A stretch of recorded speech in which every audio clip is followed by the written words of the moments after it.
Ma armastan raamatuid lugeda. Ma kannan raamatuid alati endaga oma rännakutel kaasas.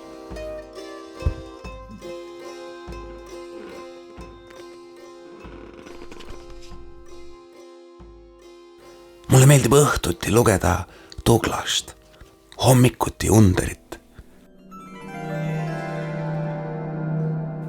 Betty Alverit loen oma armsamaga. Lutsu koos sõpradega. Tammsaaret loen maal. Vildet Kadriorus.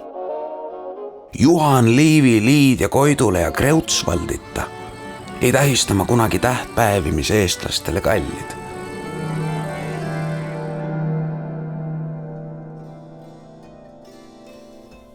Ma kannan raamatuid alati endaga kaasas.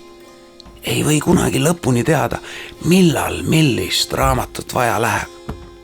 Et ise lugeda, et välja laenata, et kaotada ja uuesti leida.